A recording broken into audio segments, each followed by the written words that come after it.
Hola a todos. Hoy hablaremos sobre un trastorno que afecta principalmente a niños, niñas y adolescentes y que muchas veces es confundido con mala educación o rebeldía. Sin embargo, detrás de estas conductas existe una condición psicológica llamada trastorno de la conducta. El trastorno de la conducta forma parte de los trastornos destructivos del control de impulsos y conductas. Para comenzar, quiero hacerles una pregunta. ¿Creen que un niño que golpea a sus compañeros, roba o destruye cosas, simplemente es un niño mal portado? La respuesta es que no siempre.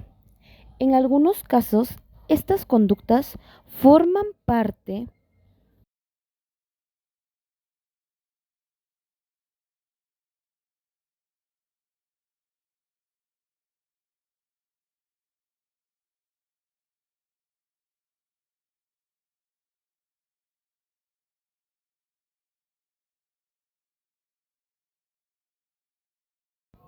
qué pruebas psicológicas ayudan a identificarlo y cuáles son las intervenciones más eficaces.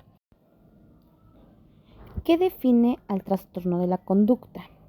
El trastorno de la conducta es un trastorno del comportamiento descrito por el DSM-5, el cual se caracteriza por un patrón repetitivo y persistente de conductas que violan los derechos de otras personas o las normas sociales propias de la edad.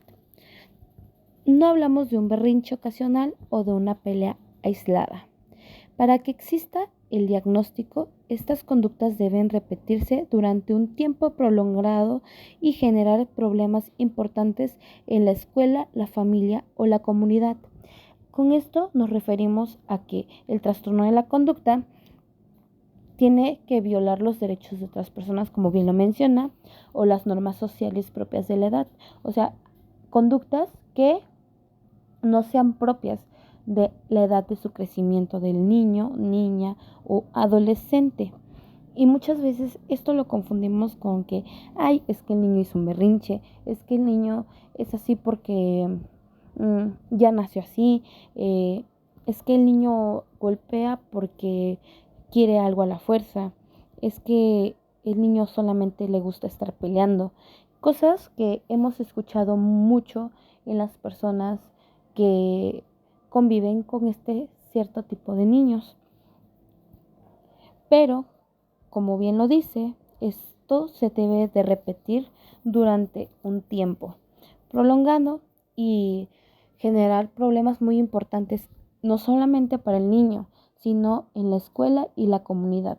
Algunos ejemplos de identificar esta conducta, este trastorno de conducta, puede ser agredir físicamente a otras personas, incluso a ellos mismos. Hay niños que, por ejemplo, se agreden a sí mismos, niños que ya desde pequeños saben amenazar, eh, normalmente son los que inician peleas y destruyen objetos. A veces pensamos que como son niños es normal que destruyan objetos o destruyan las pertenencias de otras personas o las de ellos mismos, pero esto es una alarmita de darnos cuenta de este trastorno.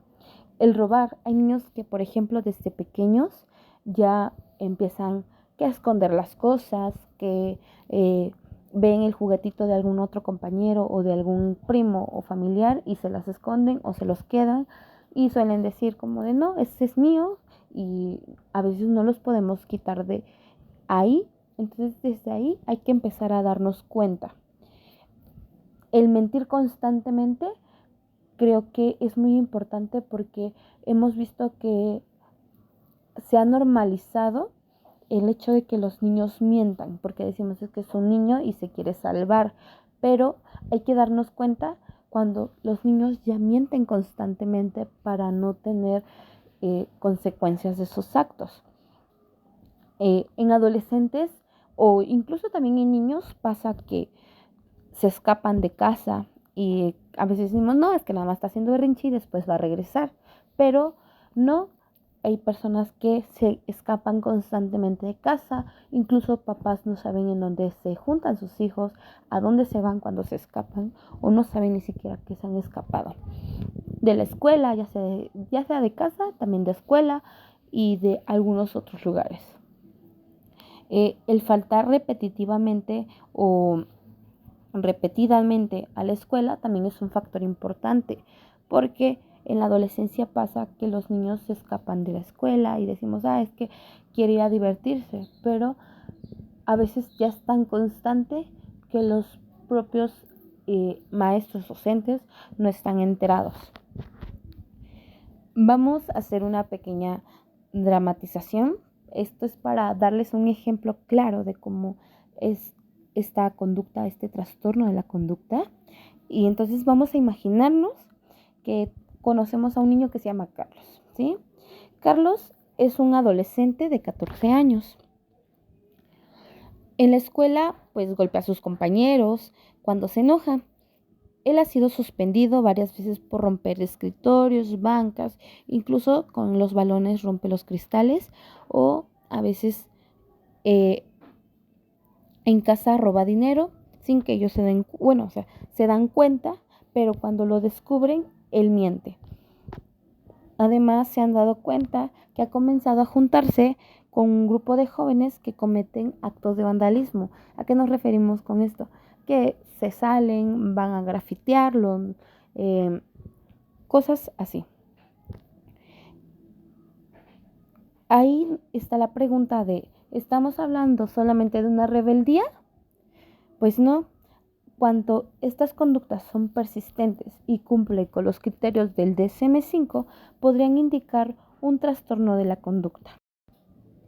Para diagnosticar un trastorno de la conducta, el DSM-5 establece que la persona debe de presentar un patrón repetitivo y persistente del comportamiento en el que se violan los derechos básicos de otras personas o las normas sociales apropiadas para la edad.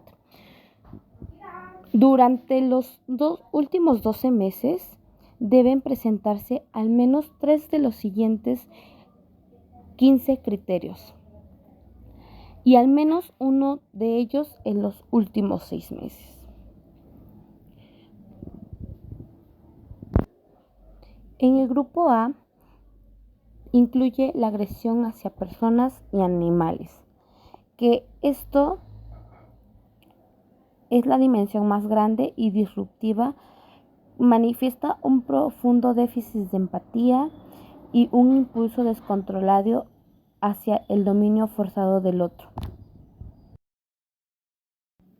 Esto pasa cuando intimidan, amenazan o acosan a otras personas, inician peleas físicas con frecuencia, utilizan armas que pueden causar daño grave, como un bate, cuchillo o piedra. Ha sido físicamente cruel con otras personas o animales. Ha robado enfrentándose a la víctima, por ejemplo, cuando hay asaltos o extorsión. Incluso nos hemos dado cuenta que hay niños que desde chicos viven en esos ámbitos, pues pasa que ellos aprenden a robar, incluso enfrentándose a las propias víctimas. Ha obligado a otras personas a realizar una actividad sexual. En los grupos B, C y D y otras áreas está la destrucción de la propiedad. Esto suele pasar cuando, por ejemplo, hay niños o adolescentes que provocan incendios de forma intencional con la intención de causar daños, que eso les causa satisfacción. El destruido deliberadamente de la propiedad ajena por otros medios. Estos son acciones que atentan directamente contra bienes ajenos de forma consciente y pues deliberada. engaño o robo, uso del dolo y la falta de honestidad como vía preferencial para conseguir beneficios personales. Mm,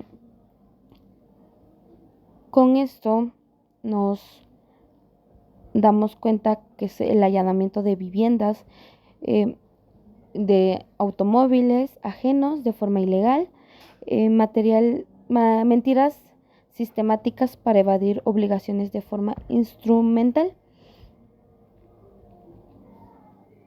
el incumplimiento grave de normas, cuando permanece fuera de casa durante la noche, eh, o se, bueno, como lo habíamos mencionado, cuando se escapan, desobedecen a sus padres, o sea que no acata los límites o son personas que no tienen falta de límites, cuando se han escapado durante la noche, al menos 2 veces o una vez durante un largo tiempo.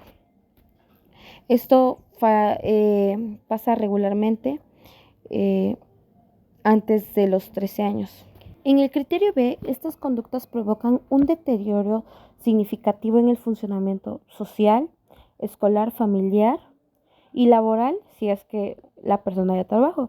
Como hemos visto aquí en México, es una población donde hay niños que ya empiezan a trabajar. Entonces, a esto se refiere. En el criterio C, si la persona tiene 18 años o más, no debe cumplir los criterios del trastorno antisocial de la personalidad. ¿A qué se debe esto? Que si tú vas a diagnosticar o se diagnostica a una persona con el trastorno de la conducta, esta persona menor, si tiene 18 más, no debe cumplir con los criterios del trastorno antisocial de la personalidad. O sea, no puede cumplir con ese otro criterio, con los criterios del otro trastorno. Para que pues igual tengan cuidado, porque a veces hay trastornos que suelen ser muy parecidos y entonces existe la confusión. Entonces tiene el trastorno antisocial o tiene el trastorno de la conducta. Entonces hay que tener sumamente cuidado para no hacer un mal diagnóstico. El DSM-5 también permite especificar el trastorno según edad de inicio. Eh, Inicio en la infancia antes de los 10 años, inicio en la adolescencia después de los 10 años, inicio no especificado, que en este no hay información suficiente para determinar cuándo empezó, con emociones prosociales limitada. El menor presenta de manera persistente la falta de remordimiento o culpa, escasa empatía, poco interés por su desempeño, afecto superficial o poco expresivo. También la gravedad, el cual es basado en la frecuencia e intensidad del daño, que se divide en leve, que es pocos problemas de conducta y daño menor; moderada, cantidad e impacto intermedios; grave, numerosas conductas o daños considerables a otras personas. Es importante aclarar que un niño no recibe este diagnóstico por una pelea o una mentira aislada. El DSM-5 exige que exista un patrón persistente de conductas durante al menos un año con 3 o más criterios presentes, y uno de ellos en los últimos 6 meses. Además, estas conductas deben afectar de forma importante su vida familiar, escolar o social. La etiología. ¿Por qué aparece? Es importante hacernos esta pregunta, porque muchas veces nos vamos con que existe el trastorno de la conducta, pero no nos hacemos la pregunta del por qué aparece. Hay que entender que este trastorno no tiene una sola causa. Se desarrolla por la combinación de factores biológicos y ambientales. En los factores biológicos encontramos la predisposición genética, el cual el tener familiares que tienen TDAH, abuso de sustancias, altera la predisposición genética y hay más probabilidad de tener este trastorno. Alteraciones en la corteza prefrontal, que es la encargada del autocontrol. ¿A qué se refiere? Que hay un deterioro en el lóbulo frontal, lo que dificulta la planeación, la prevención de daños y el aprendizaje mediante experiencias negativas. ¿Qué pasa? Cuando se ve afectada esta área del cerebro, el niño no tiene la capacidad de identificar qué es lo bueno de lo malo, beneficios de riesgos, lo que puede llegar a causar a terceras personas. No puede aprender de las experiencias negativas. Cambios en la amígdala relacionados con las emociones, impulsividad, baja tolerancia a la frustración. Estos factores hacen que algunos niños tengan mayor vulnerabilidad. Aquí entran también los factores ambientales, como ya lo habíamos mencionado, que influye la violencia familiar, el maltrato infantil, la negligencia, la falta de supervisión, disciplinas muy severas o inconsistentes, exposición a grupos con conductas delictivas y alto rechazo de compañeros, problemas económicos y estrés familiar. Esto es importante comprender que normalmente no existe una sola causa, suelen intervenir varios factores al mismo tiempo. Desarrollo y prevalencia. El DSM-5 indica que la prevalencia se encuentra entre el 2% y el 10% de la población infantil y adolescentes, con un promedio cercano al 4%. Es uno de los motivos de consulta más recurrentes en la salud mental infanto-juvenil. Es más frecuente en hombres. En los niños predomina las agresiones físicas y el vandalismo. En las niñas suelen observarse más mentiras, ausentismo escolar y fugas en el hogar. Se me hizo curioso ver que la mayor prevalencia de este trastorno es en hombres. Esto lo investigué y se debe a una combinación de factores biológicos, genéticos y de socialización. En los hombres, el malestar emocional suele manifestarse mediante conductas externalizadas como agresión o impulsividad, sumando a una menor tolerancia a la frustración y la influencia de la neurobiología en la maduración cerebral. Durante el desarrollo temprano, el cerebro masculino madura de manera muy distinta y algunas investigaciones sugieren que los niveles de ciertas hormonas y neurotransmisores influyen en la regularización del control de impulsos.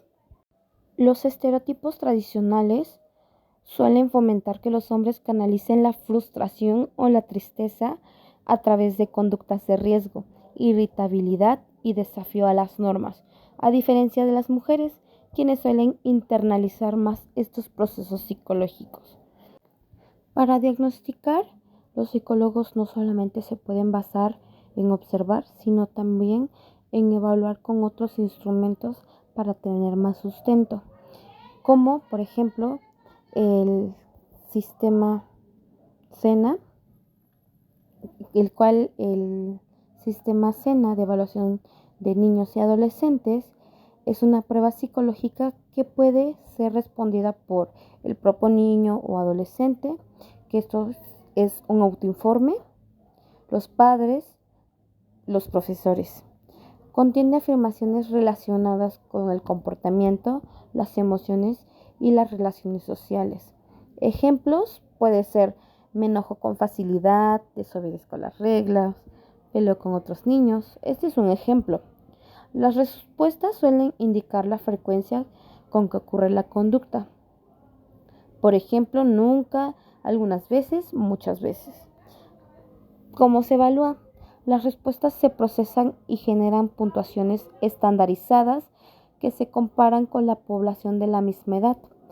El psicólogo obtiene un perfil donde puede observar problemas de conducta, agresividad, impulsividad, problemas emocionales, relaciones familiares y adaptación escolar.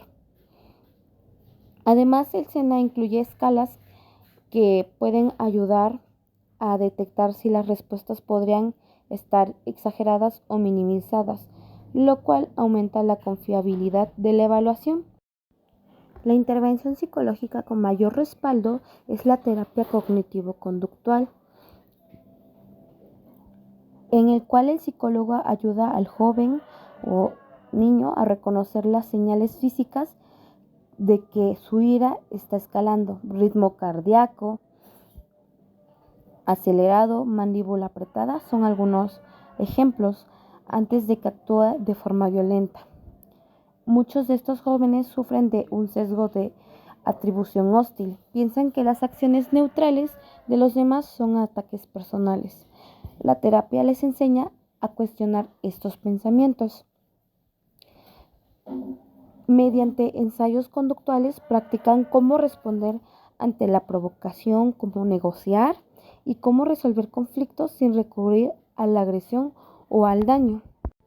En niños pequeños y en edad escolar existe el entrenamiento para padres, que es el PMT, el cual no es una terapia convencional. Los protagonistas de las sesiones suelen ser los padres o cuidadores y no el niño. Un terapeuta los entrena activamente utilizando videos, dinámicas de juegos de rol y prácticas en vivo. Se enseña a los padres a abandonar los castigos severos o inconscientes que suelen empeorar la conducta.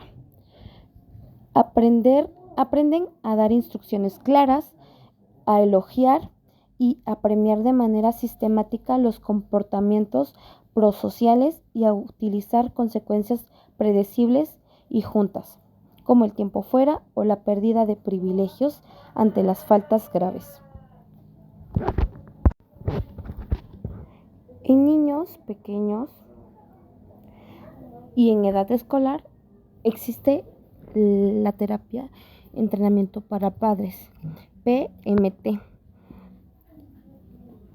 En menores de 12 años, la intervención de primera línea es el entrenamiento en manejo parental. No es una terapia convencional.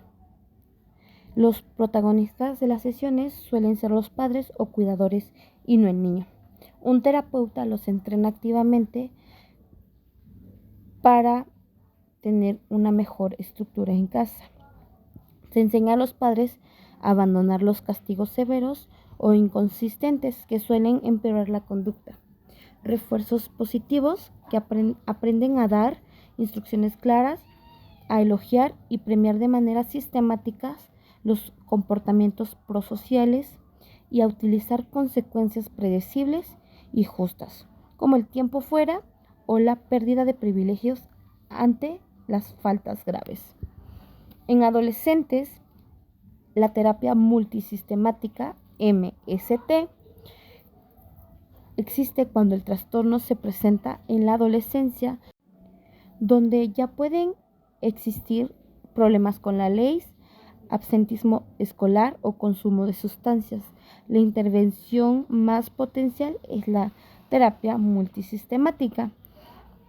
El terapeuta no se queda esperando en un consultorio, se traslada a los lugares donde el adolescente se desenvuelve, ya sea la casa, la escuela, la comunidad. El enfoque en 360 grados. Trabaja simultáneamente con los padres para mejorar la supervisión con los profesores, para asegurar que no abandone los estudios y busca romper los lazos del joven con grupos de pares delictivos o conflictivos. Disponibilidad. Es un enfoque intensivo donde el equipo terapéutico suele estar disponible las 24 horas, los 7 días de la semana para atender crisis familiares en tiempo real. Con esto hay que recordar que el trabajo conjunto entre psicólogo, familia y escuela aumenta las posibilidades de éxito. Para concluir, Para finalizar, recordemos que el trastorno de la conducta no debe confundirse con una simple mala conducta. Hay que respetarlo, ya que es un trastorno reconocido por el DSM-5, originado por múltiples factores biológicos y ambientales que pueden afectar seriamente el desarrollo del niño o del adolescente. Detectarlo a tiempo y ofrecer una intervención psicológica adecuada puede cambiar el rumbo de su vida. Muchas gracias por su atención. Espero que este tema les haya permitido comprender la importancia de identificar y atender oportunamente este trastorno. Si tienen alguna duda o comentario, háganmelo saber y yo estaré respondiendo con mucho gusto.